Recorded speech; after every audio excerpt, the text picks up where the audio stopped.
নমস্কার বন্ধুরা, আজ আমরা জানাবো অযোধ্যা পাহাড়ের রহস্যময় মন্দিরের কথা। পশ্চিমবঙ্গের পুরুলিয়ার বুকে লুকিয়ে আছে এক অপূর্ব সৌন্দর্য অযোধ্যা পাহাড়, প্রকৃতি আর আধ্যাত্মিক এক অনন্য মিলনস্থল। এই পাহাড়ের কোলে বহু ছোট বড় মন্দির দেখা যায়, যেখানে পর্যটক ও ভক্তদের পদচারণায় মুখর হয়ে ওঠে পরিবেশ। এখানে শিব, দুর্গা ও গ্রামীণ দেবদেবীর মন্দিরও দেখা যায়। গ্রামীণ সংস্কৃতি ও ভক্তির এক অসাধারণ মেলবন্ধন। গ্রামাঞ্চলে দেবী দুর্গা বা স্থানীয় দেবীর মন্দির খুব প্রাচীন। এই মন্দিরগুলিতে গ্রাম্য মেলা ও পুজো হয়।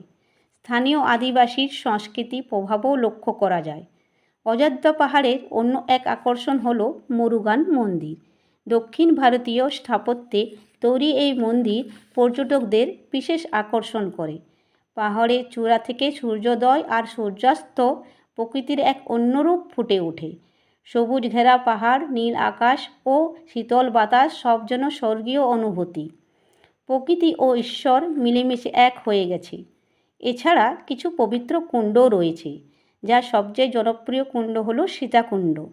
কথিত আছে মা সীতা এখানে বিশ্রাম নিয়েছিলেন এবং এই পবিত্র কুণ্ডের জল ব্যবহার করেছিলেন। ভক্তির একসাথে অনুভূতি থাকলে অযোধ্যা পাহাড় আপনার জন্য এক আদর্শ গন্তব্য। পুরুলিয়া শহর থেকে সহজেই অযোধ্যা পাহাড় পৌঁছানো যায়। প্রকৃতি ও আধ্যাত্মিক মিলনবন্ধন এই অযোধ্যা পাহাড়। আজ এইখানে শেষ করছি। ধন্যবাদ।